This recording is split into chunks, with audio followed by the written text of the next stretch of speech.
ভাই, সৌদি আরব এসে কেমন লাগতেছে আপনার? সৌদি আরব তো নবীর দেশ, আলহামদুলিল্লাহ খুবই ভালো লাগতেছে। কিন্তু ভাই, জায়গাটা দেখছেন? এই জায়গা কিন্তু একটা জিনিসের মিসিং আছে। কি জিনিস? আপনি বলেন তো কি জিনিস? আমি তো বলে দিলে আপনি টের পেলেন। আপনিও বাঙালি, আমিও বাঙালি, আপনি বলেন তো। আমার মনে হয় চার দোকানে কমতি আছে, কারণ বাংলাদেশ ছিল এই জায়গাটা চার দোকান থাকতো, এই জায়গাটা চার দোকান থাকতো, এই জায়গাটা থাকতো। ভাই, মোতাজ জায়গা থাকতো এই যে এই জায়গা, ঠিক আছে? এইসব জায়গা হচ্ছে মানে পুরুষদের পোলাপানদের প্রস্রাব করার জায়গা। আর একটু যদি ঘিরে দেওয়া থাকতো তাহলে মনে হয় বাথরুমও করতো।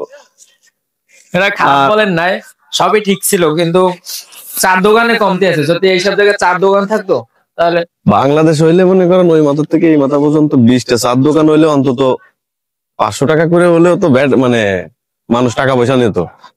ওই মাথা থেকে এই মাথা পর্যন্ত 10টা দোকান থাকতো, একজন লিডার থাকতো যে 5 টাকা দিতে হবে, এর এই টাকা, ওর ওই টাকা, এই টাকা না দিলে হবে না।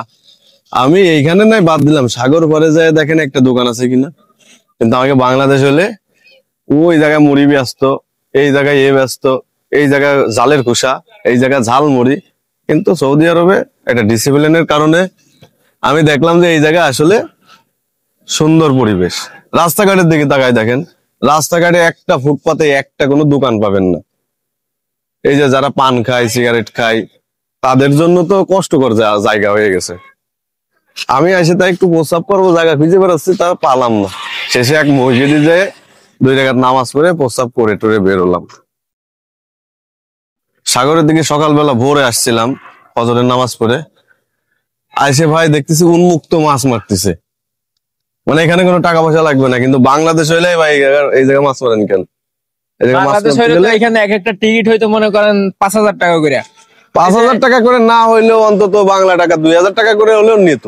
এই যে দেখেন আজকে যারা মাছ মারতেছে এখানে 4 কেজি 5 কেজি পর্যন্ত মাছ পাইতেছে। এক হ্যাঁ, একটা আমি মাছ 4-5 কেজি হয়ে গেছে। সকালবেলা দেখলাম একটা মাছ বিক্রি হলো 15 রিয়ালে 2 কেজি, বা মানে ওইটা তাজা মাছ তো এই জন্য তো আর কি কেনাকাটা করে নিয়ে চলে গেছে। এই যে এই সাইডে আছে পোর্ট, কত সুন্দর মানে দেখার জায়গা। কিন্তু এই জায়গা দেখার জায়গা, এইখানে মনে করেন যে আপনার দুটো লোক আসে একটা বসবে, একটু রিফ্রেশমেন্ট হওয়ার জন্য একটা স্বস্তির নিঃশ্বাস ফেলবে, সেরকম একটা পরিবেশ। কিন্তু বাংলাদেশ হলে, আমাদের বাংলাদেশ সোনার দেশ বলে, কিন্তু ডিসিপ্লিন রক্ষা করে না। যে যার মতো খুব সুন্দরভাবে দিদারসে ঘুরে বেড়াচ্ছে। গাড়ি আছে গাড়ির জায়গায়, গাড়ি আচ্ছা চলতেছে ভাই, গাড়ির আপনি এই জায়গায়। চিহ্নটা দেখে কি কি বোঝেন? এই চিহ্নটা দেখে আমি সাধারণত বুঝতেছি এখানে ট্রাক চলাচল করা যাবে না। হয়তো বা কোনো ময়লার গাড়ি হবে, এরকম কিছু। আপনার ময়লার গাড়ি আমি বাদ দিলাম, ট্রাকের ভ্যাকান্সি কিন্তু একটা স্টিকার দেওয়া আছে, বোঝা যাচ্ছে এটা ট্রাক। আপনার ক্যাবিনে কি এই ডালাই কি থাকলো না থাকলো এটা দেখার বিষয় না। বিষয় হচ্ছে এখানে ট্রাক তো ট্রাকই। এই রোড দিয়ে আমি আসি এখনো ট্রাক দেখিনি চলাচল। বাস চলছে কিন্তু দেখছেন? হ্যাঁ, বাস চলছে, বাট কিন্তু বাস দাঁড়াতে পারবে না। আবার এখানে এমনও সিস্টেম হতে পারে যে বাস ট্রাক চলতে পারবে বাট ট্রাক দাঁড়াতে পারবে না। ঠিক আছে, ওই যে বাস, ওই যে এসি দেখা যাচ্ছে। ঠিক আছে, নামাজ কালাম পড়তে হবে। তবে ঠিক আছে, এখানে আজকের আমাদের ভিডিও এখানে সমাপ্ত করলাম নাকি? ইনশাল্লাহ, আলহামদুলিল্লাহ।